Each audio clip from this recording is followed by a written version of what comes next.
Friends, welcome back to my channel Sunita blog. तो कैसे हो आप लोग? आई होप आप लोग अच्छे होंगे। और आज है छठ का दूसरा दिन यानी कि लोहर। तो आप लोगों को हैप्पी लोहर एंड हैप्पी छठ पूजा। तो आज मेरे यहाँ क्या क्या होता है, लोहर के दिन प्रसाद कैसे बनता है, पूजा कैसे होता है, तो आप मेरे साथ वीडियो में बने रहिए। मैं सब कुछ आज का दिखाऊंगी। और आज मम्मी गंगा जी भी गई थी क्योंकि आज गंगा जी से पानी आता है, वही पानी से जो प्रसाद बनता है। तो मैं वहाँ तो नहीं गई थी, इसलिए उसका वहाँ का वीडियो शूट नहीं कर पाई हूँ मैं। लेकिन यहाँ पे जो भी होगा वो मैं सब आपको दिखाऊंगी। तो मेरे वीडियो में बने रहिए। और चलिए मैं आपको दिखाती हूँ कि आज क्या क्या होता है और कैसे होता है छठ पूजा का, लोहर का पूजा यानी कि दूसरे दिन का पूजा। तो ये देखिए, मम्मी प्रसाद के लिए जो चूल्हा जलता है ना वो जल गया। और उसमें वो जो जिसमें जो चढ़ता है ना, जिसके ऊपर दूध डालते हैं, उसमें मम्मी मिट्टी लगा रही है ताकि जो जब धुलने के समय ना वो जले नहीं और वो जल्दी छूट जाए, इसीलिए। और इधर मैं दूसरा चूल्हा भी जलाई हूँ जिसमें कि दूसरा तसला चढ़ाई हूँ, क्योंकि उस पर भी उधर खीर बन रहा है जो प्रसाद में चलेगा, जो गुड़ का खीर बनेगा। और इधर मैं चीनी वाला खीर बना रही हूँ क्योंकि मेरे यहाँ बहुत सारे आदमी आते हैं प्रसाद खाने के लिए। तो उधर क्या जो प्रसाद बनता है ना, वो जो फास्टिंग करती है ना हम लोग की तरफ, वही बनाती है। तो मम्मी उतना नहीं बना पाती है क्योंकि बहुत सारा बनाना पड़ता है। तो इसीलिए मैं मेरी ननद मिलके इधर का प्रसाद बना रहे थे, जो कि चीनी वाला खीर बनता है और पराठा भी बनता है। तो इधर भी और हम लोग बना लेते हैं, और उधर भी मम्मी गुड़ वाला खीर बनाती है और पराठा बनाती है। तो सब मिलके फिर लोग, बहुत सारे आदमी आते हैं मेरे घर पे, तो सबको प्रसाद खिलाते हैं हम लोग।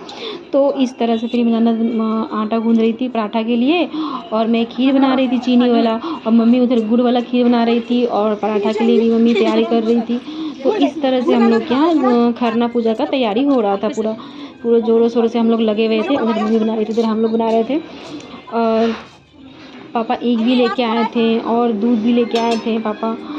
तो पापा उधर लगे हुए थे ये सब करने में, मम्मी इधर बनाने में, और सब कुछ जल्दी जल्दी कर रहे थे ताकि शाम हो गया था। और फिर 7 बजे पूजा भी होना था, उसके बाद सब आते हैं खाने के लिए। तो इधर ऐसे तो हम लोग गैस पे बनाते हैं, लेकिन हम लोग सोचे चलो हम लोग भी लकड़ी के चूल्हा पे ही बनाते हैं, ऐसे मज़ा आएगा। क्योंकि हमेशा तो बनाते नहीं लकड़ी के चूल्हा पे, लेकिन छठ पूजा में लकड़ी के चूल्हा पे बनाने का कुछ अलग ही मज़ा होता है। तो इसलिए हर छठ पूजा में कोशिश करते हैं हम लोग कि लकड़ी के चूल्हा पे ही बनाएं।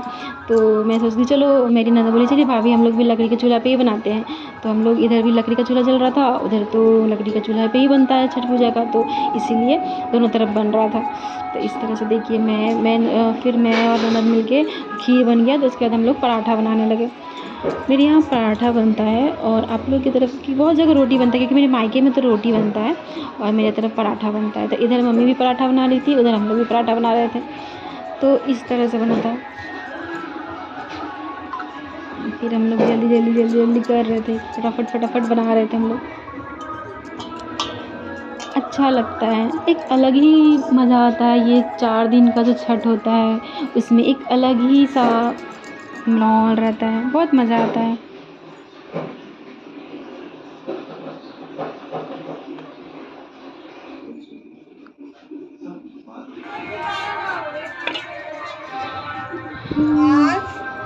यहाँ मम्मी बेचारी बना रही थी। देखिए इतना सा बना रहे हैं तभी मम्मी, क्योंकि फास्टिंग जो करते हैं उसको ज़्यादा लगता है ना, तो इसलिए नहीं हो पाता। इसीलिए हम लोग क्या करते हैं ना कि प्रसाद थोड़ा सा इधर बन जाता है और उधर ज़्यादा पराठा बनाते हैं, ताकि नहीं हो पाता है कि जो फास्टिंग करेगा उसे कितना बन पाएगा। और इतने सारे आदमी आते हैं तो उसके लिए अलग से तो बनाना ही है। तो इसलिए मैं इधर बना लेती हूँ और मम्मी थोड़ा सा इधर बना लेती है, ताकि गुड़ का प्रसाद बनता है। और जो पराठा होता है ना, मम्मी थोड़ा सा इधर बनाती है प्रसाद के बाद, और होता है फिर हम लोग बनाते हैं। और फिर मम्मी का बन गया तो फिर पूजा का टाइम हो गया, तो मम्मी साड़ी चेंज की और प्रसाद के लिए वहाँ निकाली सारा चीज़, ताकि पूजा स्टार्ट हो गया। पूजा का मतलब टाइम हो गया था तो पूजा करना था। तो इस तरह से हम लोग के यहाँ खरना का अर्घ मतलब जो होता है वो पूजा किया जाता है। देखिए यहाँ मम्मी पूजा कर रही है खरना का पूजा। मेरे ससुराल में ऐसे ही होता है, और मेरे मायके में कैसा होता है, कभी अगर मायके जाने का मौका मिला तो उसका वीडियो मैं बना के डालूँगी। ऐसे वहाँ केला के पत्ता पे दिया जाता है, और यहाँ ना पित्तल के थाली में दिया जाता है। तो दोनों जगह अलग अलग तरीके से होता है।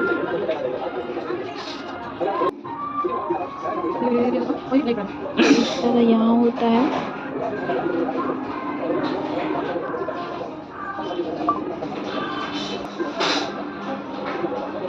और मम्मी फिर पूजा कर रही है, पूजा करके फिर मम्मी खाती है वहीं पे बैठ के।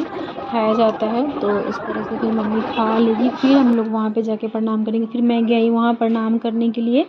फिर प्रणाम करने के बाद फिर मम्मी मुझे सिंदूर लगाई और फिर उनका आशीर्वाद मैं ली, क्योंकि प्रणाम करने के बाद फिर सिंदूर लगाने के बाद मम्मी आशीर्वाद लेने के बाद फिर मैं वहाँ से निकली बाहर। फिर इसी तरह बारी बारी से हर कोई आ रहा था, प्रणाम कर रहा था मम्मी को, और सिंदूर मतलब जिनको टीका लगाना फिर सिंदूर लगा सबको लगा रहे थे। इसके बाद सबका हो गया पूजा, मतलब खरना पूजा हो गया। उसके बाद मैं, मेरी ननद और मेरी बेटी सब कोई बैठ के हम लोग प्रसाद खा रहे थे और मतलब खूब गप्पे सप्पे चल रहे थे। बहुत मज़ा आता है, सब कोई रहते हैं, बड़ा मज़ा आता है। और फिर इस तरह हम लोग भी प्रसाद खाएँ सबको। फिर पहले हम लोग खा लिए, फिर सबको दिए प्रसाद, क्योंकि जब आना आदमी स्टार्ट होता है ना तो फिर तो टाइम नहीं मिलता खुद खाने का, तो इसलिए हम लोग पहले खा लिए। ये प्रसाद का बहुत इंतज़ार आता है, इसलिए प्रसाद खा लिया। इसके बाद में मेरे घर में मेरी मतलब मेरी बेटी की फ्रेंड आई थी, उसका बर्थडे था, तो हम लोगों ने केक कट किया। तो इस तरह से मेरे यहाँ खरना का पूजा समाप्त हो गया था। तो फिर बाय बाय। तो ये था मेरे यहाँ का खरना का पूजा। तो मिलते हैं नेक्स्ट ब्लॉग में, तब तक के लिए बाय बाय। हैप्पी